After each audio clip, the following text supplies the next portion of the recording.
Nobody wants to talk about slow proteins. But everything we eat as a food is a slow protein.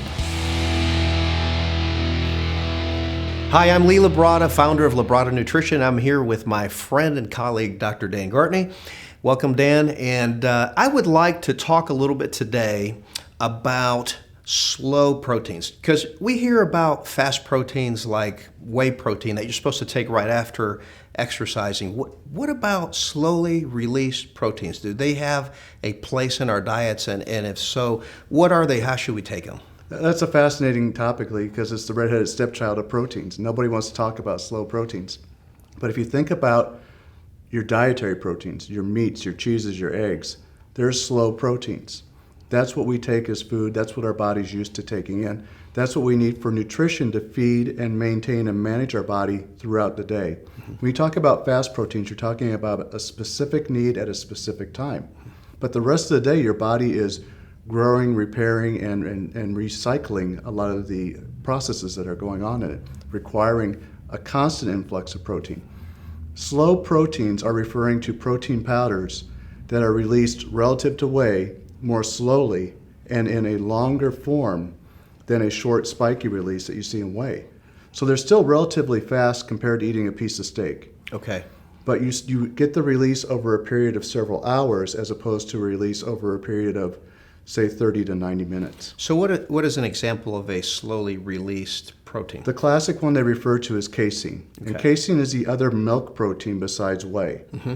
And the reason that casein is considered a slow protein is not only are the proteins themselves twisted and formed in a way that make them a little more resistant to digestion, but when they go into the stomach, they coagulate, they gel. Interesting. So they actually gel. Right. So okay. the outside is the only area that can be digested and formed until it breaks apart. That makes sense, because there's been times, for instance, that I've had like a Greek yogurt. And Greek mm-hmm. yogurt is very high in casein. Right. And where I've felt just kind of like, it's almost like just sitting in my stomach. Yeah. So that's what that sensation is. It is in many ways. Yeah. The nice thing about it is that it does disperse slowly. What they found the benefit of a slow releasing protein versus a fast protein is for periods where you know you're going to be, let's use the term fasting.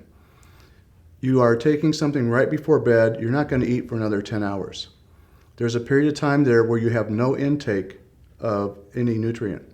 If you took in a whey protein right then, you get a little anabolic signal, but you'd be catabolic for breaking down the rest of your proteins to feed the body during that fasting period. Okay.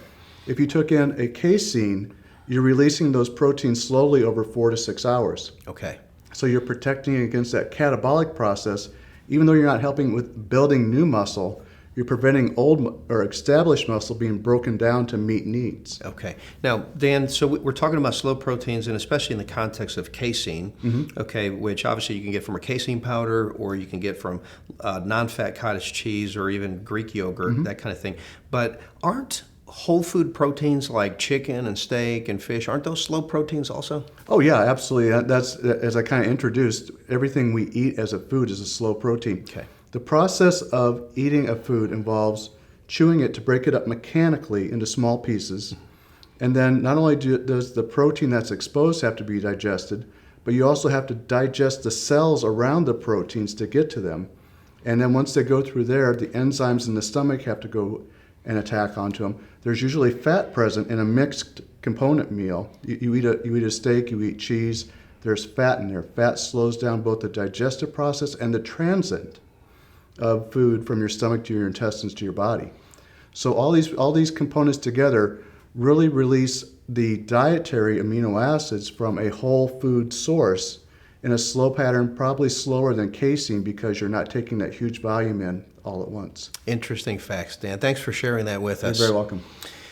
Well, if you enjoyed today's tip, I would like to invite you to check out future tips with Dr. Dan Gartney. And I would like to invite you to come out to our website at labrada.com and be sure to sign up for my free newsletter, which goes out every week by email to over 100,000 fitness enthusiasts and people who are using it every day to learn about training, nutrition, motivation, and a number of other very helpful topics. So I hope that you'll join us there. I'm Lee Labrada, and this is Dr. Dan Gartney, and thank you for watching.